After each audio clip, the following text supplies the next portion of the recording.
Sir என்னால் இப்போ கூட என்னால் அதை நினச்சாரு என்னால் பேச முடியாது சார். எந்த ஒரு ரெஸ்பான்சிபிளாக கொடுக்கல சார். என் குழந்தைய ஒரு எமர்ஜென்சி இது கூட இன்னும் போல சார். என் குழந்தை திரும்பி வந்துடும் நான் நிச்சயம் சார். ஆனால் நான்லாம் எவ்வளோ கஷ்டப்பட்டுருந்தேன் எங்களுக்கு தான் சரி. நாங்கள் தான் படிக்காமல் கூலி வேலைக்கு சென்று கஷ்டப்படுகிறோம், ஆனால் நீ நல்லா படிமா என மகளை கடன் வாங்கி படிக்க வைத்த பெற்றோர் தனது மகளை பறிகொடுத்து விட்டோமே என கலங்கி தவிக்கும் சோக காட்சிகள் தான் இவை. படிமா படிச்சாதாம்மா நம்ம நல்லா இருக்க முடியும். எங்களை விடுமா, நாங்கள் எப்படியோ கஷ்டப்பட்டோம், நாங்கள் கூலி வேலை செய்து கஷ்டப்பட்டோம். நீ அந்த நிலைமைக்கு போகக்கூடாதுன்னு தான் நான் உங்களை கடன் வாங்கி நான் படிக்க வச்சிருக்கேன் சார். கிட்டத்தட்ட 3 லட்ச ரூபா 4 லட்ச ரூபா கடன் வாங்கி என் பிள்ளைங்களுக்கு கஷ்டப்பட்டிருக்கேன் சார். ஏரியில் ஏறி வேலை செய்கிறேன் சார். இப்படி இருந்து நான் என் பொண்ணை பறி கொடுத்துட்டேன் சார். சென்னை சேத்பட் பகுதியை சேர்ந்த பால்ராஜ் என்பவர் பெயிண்டராக வேலை பார்த்து வருகிறார். இவரது மனைவி வீட்டு வேலை செய்து வருகிறார். இருவரும் படிக்கவில்லை என்பதால் தங்களது 2 மகள்களையும் இருவரும் கஷ்டப்பட்டு கடன் வாங்கி படிக்க வைத்துள்ளனர். என் பிள்ளைங்களை 1 வயசுல இருந்து நான் கஷ்டப்பட்டு வளர்க்க சார். யாரும் சப்போர்ட்ல எனக்கு கிடையாது. என் பொண்ணு படிச்சு எங்களை பார்க்க, எனக்கு பையன் கிடையாது, 2 பொண்ணு தான். படிச்சு எங்களை பார்க்கன்றதுனால தான் நான் வீட்டு வேலை செய்யறேன். கேஎம்சி எதிர்க்க தான் பிளாட்ல வேலை செய்யறேன் சார். நான் 1 வயசுல இருந்தா என் பிள்ளைங்களை நான் எச்சை என்னை கழுவி தான் நான் காப்பாத்துறேன். என் பிள்ளைங்களை எங்களை பார்க்கணும்னு நினைச்சேன், ஆனா என் பொண்ணு என்னை பார்க்கல சார். அவங்க விட்டுட்டாங்க சார். பால்ராஜின் மகளான பாரதி அண்ணா நகரில் உள்ள தனியார் கல்லூரியில் பிகாம் படித்து வந்துள்ளார். இந்நிலையில் கடந்த மாதம் 10ஆம் தேதி பாரதி வழக்கம் போல காலையில் கல்லூரிக்கு சென்றுள்ளார்.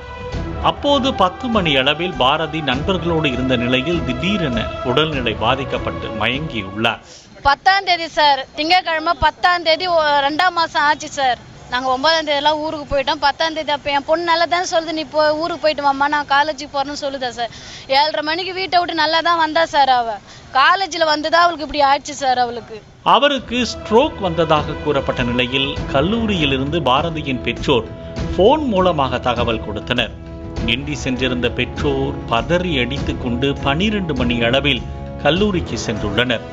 பாரதியின் தந்தை கையெழுத்து போட்ட பின்புதான் அவரை சிகிச்சைக்கு அழைத்து செல்ல அனுமதித்ததாகவும் 2 மணி நேரமாக மகளை மருத்துவமனைக்கு அழைத்து செல்லவில்லை எனவும் பெற்றோர் தரப்பில் கூறப்படுகிறது. உடம்பு சரியில்லைன்னு சொன்னாங்க, ஆனா இவ்வளவு உடம்பு ரொம்ப சீரியஸா இருக்குதுலாம் என் பொண்ணை பத்தி எதுவுமே சொல்ல. உடம்பு சரியில்லை, நீங்க சீக்கிரம் வான்னு தான் சொன்னாங்க. அன்னைக்கு ஊருக்கு போயிட்டு நாங்கள் கிண்டிலேருந்து நான் வந்துன்னுக்கிறேன்.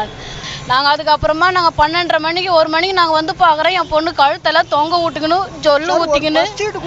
ஒரு ஃபர்ஸ்ட் எய்டு கூட கொடுக்கல சார். ஆம்புலன்ஸ் கூட எதுவுமே பண்ணல. நாங்கள் போன பிறகு ஒரு கை காலில் தொங்கி கிடது. ஆனால் நினைவு இருக்குது சார் என் பொண்ணுக்கு. நாங்கள் போய் பாரதின்னு கூப்பிட்ற நினைவு இருக்குது. அழுகுற கோசம் பேச்சு வரல என் பொண்ணுக்கு. அப்போ நாங்கள் போயிட்டு பாரதி எங்கள் அப்பா போயிட்டு சைன் போட்ட பிறகு தான் அதுக்கப்புறமா நீங்கள் இட்டுன்னு போங்கன்னு சொல்லிட்டு சொல்கிறாங்க சார். மயங்கிய நிலையில் கிடந்த பாரதியை பெற்றோர் கீழ்ப்பாக்கம் அரசு மருத்துவமனைக்கு அழைத்து சென்றுள்ளனர். அவசர சிகிச்சை பிரிவில் சிகிச்சை பெற்றுக் கொண்டிருந்த பாரதி சிகிச்சை பலனின்றி கடந்த மாதம் 13ஆம் தேதி அதிகாலை 5:30 மணிக்கு உயிரிழந்துள்ளார். அவர் சுவாச அமைப்பின் கோளாறு காரணமாக உயிரிழந்ததாக இறப்பு சான்றிதழ் வந்துள்ளது.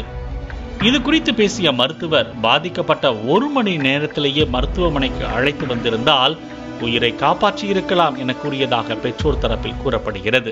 நாங்கள் போய் காலேஜில் நாங்கள் இங்கிருந்து காலேஜிலேருந்து கேஎம்சி இட்டுன்னு போகிறதுக்கு டாக்டர் சொல்கிறாங்க, நீங்கள் 1.5 ஹவரில் இட்டுன்னு வந்ததுன்னா நாங்கள் காப்பாற்றிருப்போமா, எங்களால் காப்பாற்ற முடியாது, ரொம்ப சீரியஸாக இருக்கிறாங்கன்னு சொல்லிட்டாங்க. மகளின் 30 நாள் காரியம் முடிந்து தனது மகள் இறப்பிற்கான காரணம் குறித்து சக மாணவர்களிடம் விசாரித்த போது மகளுக்கு கல்லூரி நிர்வாகம் முதலுதவி கூட அளிக்கவில்லை என்பது தெரிய வந்துள்ளது.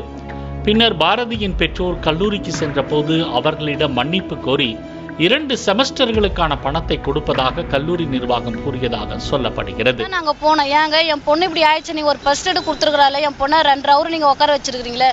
நாங்க போய் கேட்கும் போது அசால்ட்டா மன்னிச்சிடுங்க, எங்க மேல தப்புன்றாங்க சார்.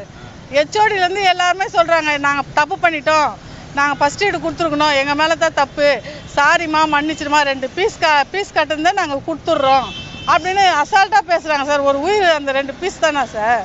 பின்னர் திடீரென காவல் நிலையத்திலிருந்து பாரதியின் பெற்றோர் எண்ணிற்கு போன் கால் வந்துள்ளது. அதில் கல்லூரி நிர்வாகம் தங்கள் மீது புகார் அளித்துள்ளதாக போலீசார் தெரிவித்துள்ளனர். புகாரில் பாரதிக்கு ஏற்கனவே உடல்நிலை பாதிக்கப்பட்டிருப்பதாகவும் பணம் கேட்டு மிரட்டுவதாகவும் புகார் அளித்துள்ளனர். இப்போதான் அவங்க வந்து எங்க மேல அவங்க கம்ப்ளைண்ட் பண்ணியிருக்காங்க. என் பொண்ணுக்கு ஏற்கனவே நோய் இருந்த மாதிரியும் அவங்களுக்கு பிரெயின் ஸ்ட்ரோக் ஆன மாதிரியும் அவங்க சொல்றாங்க. எங்களுக்கே இப்போதான் தெரியுது. அவங்கள நாங்கள் பணம் எதுவுமே கேட்கவே இல்லை சார்.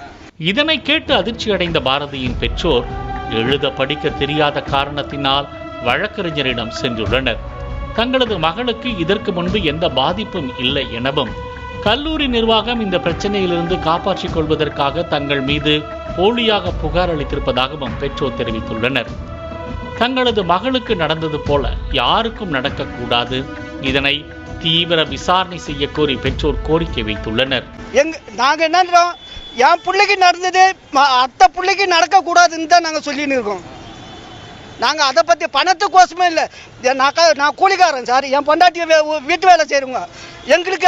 எங்களுக்கு இந்த நிலைமை அப்போ இருக்கிறவங்களுக்கெல்லாம் எப்படி சார்? அப்போது இந்த மாதிரி விஷயம் வந்து இனி வர காலத்தில் எந்த ஒரு குழந்தைக்கும் படிக்கிற பசங்களுக்கு எந்த பசங்களாக இருந்தாலும் சரி அவங்களுக்கு இந்த மாதிரி நிலைமை வரவே கூடாது. அதனால தான் நான் காவல்துறைக்கு நான் வேண்டுகோள் வைக்கிறேன்.